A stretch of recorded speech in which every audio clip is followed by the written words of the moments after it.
Dan racun emosi itu Bapak Ibu sekalian itu jauh lebih berat daripada racun fisik, ya, racun emosi itu. Bagaimana cara melepaskannya atau bagaimana cara mengembalikannya atau menghilangkannya? Ya, agama solusinya. Kembalikan semua pada Allah.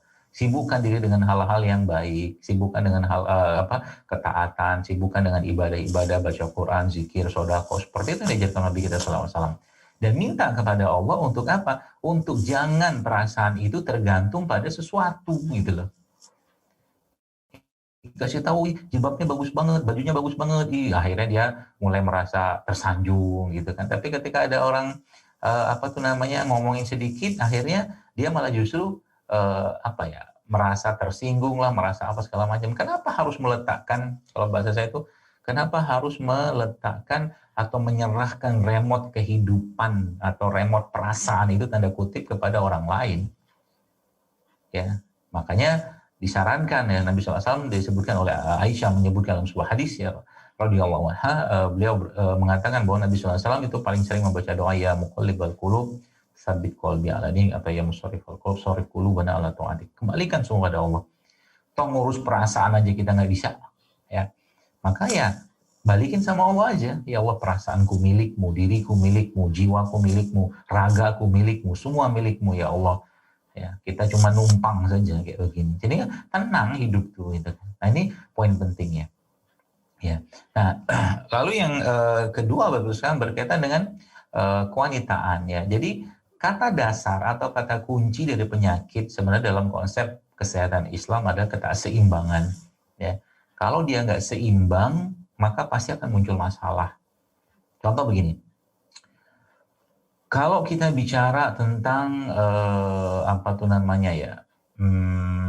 keputihan pada wanita, keputihan itu kan ada yang normal ya. Keputihan itu biasanya muncul ya ketika menjelang-jelang menstruasi ya, menjelang-jelang menstruasi dari keputihan. Tapi ketika seorang wanita ya, dia keputihan terus-menerus dengan gatal, kemudian baunya berubah tidak seperti bau yang aroma biasa dan warnanya juga berubah karena keputihan itu kan putih ya, tidak berwarna coklat ya atau warna yang lain dan tidak berbau ya seperti itu. Nah itu salah satu tanda badannya nggak seimbang, Apa yang tidak seimbang sebenarnya?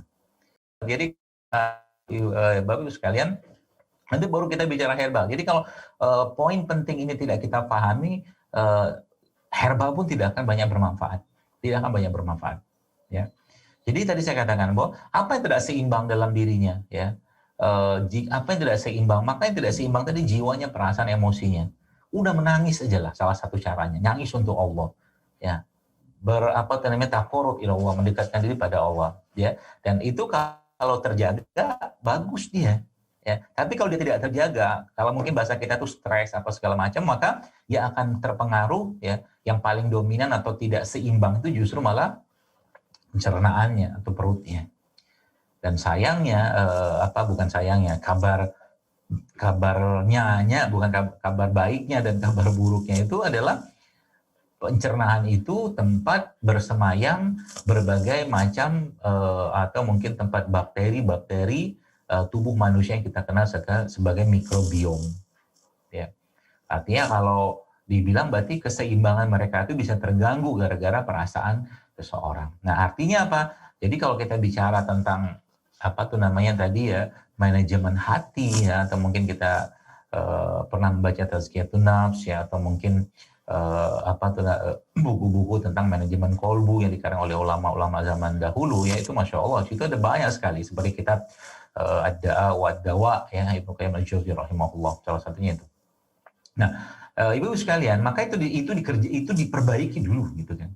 Maka poin pentingnya, jadi kalau Anda ingin memperbaiki tubuh Anda, maka kontrol emosinya, itu yang pertama. Karena kalau sudah emosi terkontrol, maka insya Allah ya 60-70% lebih insya Allah, yaitu keseimbangan itu akan balik kembali. Dengan cara apa? Macam-macam lah. Ya, macam-macam cara. Salah satunya tadi ya, kalau kita kembali ke poin utama itu, kembali ke masalah pencernaan itu perut. Ya, maka jagalah perutnya.